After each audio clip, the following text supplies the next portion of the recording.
یہ ایمان اتنی بڑی دولت ہے کہ یہ یقین نصیب ہو جائے انسان کو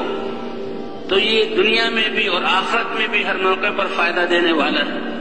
اس کے لیے اللہ تعالیٰ نے حضرات انبیاء کرام کے قصوں کو ذکر کیا کہ دیکھو ابراہیم علیہ السلام کو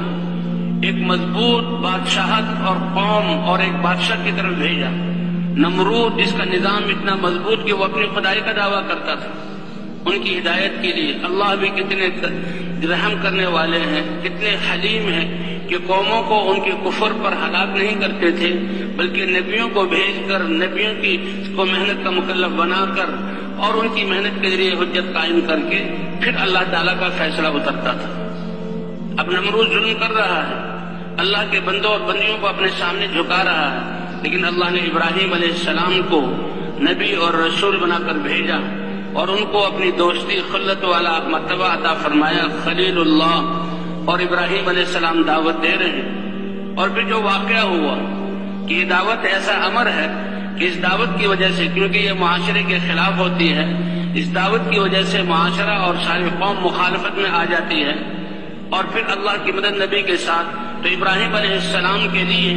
انہوں نے ایک وادی کو ایندھن سے بھرا اور جب اس کو آگ جلائی تو آگ کا ایک سمندر تھا اور اونچی جگہ سے منجنیق کے ذریعے ابراہیم علیہ السلام کو اس میں ڈالنا چاہا۔ ابراہیم علیہ السلام کو رسیوں سے باندھ دیا گیا اور منجنیق میں بٹھا دیا گیا۔ اب تک تو ظاہری حالات ایسے ہیں کہ جو نمرود اور اس کی فوج چاہ رہی ہے وہی ہو رہا ہے، لیکن اللہ فرماتے ہیں گھبراؤ نہیں، اللہ کی مدد اپنے انبیاء اور ایمان والے اور دعوت والوں کے ساتھ۔ ام حسبتم ان تدخلوا الجنة ولما يأتكم مثل الذين خلوا من قبلكم مستهم البأساء والضراء وزلزلوا حتى يقول الرسول والذين آمنوا معه متى نصر الله ألا إن نصر الله قريب۔ اللہ آزماتے ہیں اور جھنجھوڑا جاتا ہے اور اتنا سخت جھنجھوڑا جاتا ہے، حالات آتے ہیں کہ یہاں ایمان والے اور رسول بھی، اے اللہ تیری مدد کب اترے گی؟ یقین ہے کہ تیری مدد ہے۔ اللہ نے فرمایا گھبراؤ نہیں، اللہ کی مدد قریب ہے۔ تو ابراہیم علیہ السلام کو اب جو کفار چاہ رہے ہیں وہ ہو رہا ہے، اگر چاہتے تو اللہ تعالیٰ پہلے ہی ان کو ہلاک کر دیتے، ان کے ہاتھ توڑ دیتے، لیکن سب کچھ منجنیق میں بٹھایا گیا، فرشتے تک آئے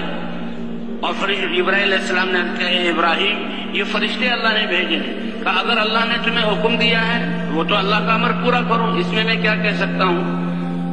اور اگر اللہ نے تمہیں حکم نہیں دیا تو آخری کلام حسبی اللہ و نعم الوکیل، کہ میرے لیے میرا اللہ کافی ہے۔ فرمایا یہ یقین ہے کہ اس یقین کی بنا پر اللہ کی مدد حضرات انبیاء کرام کا اعلیٰ درجے کا، تو حسبی اللہ نعم الوکیل، ادھر سے انہوں نے منجنیق کے ذریعے ابراہیم علیہ السلام کو فضاؤں میں لا کر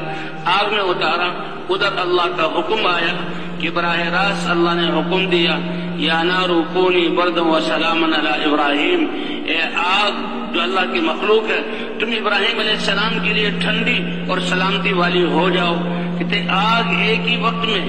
جن رسیوں سے ابراہیم علیہ السلام بندھے ہوئے تھے ان کو جلا دیا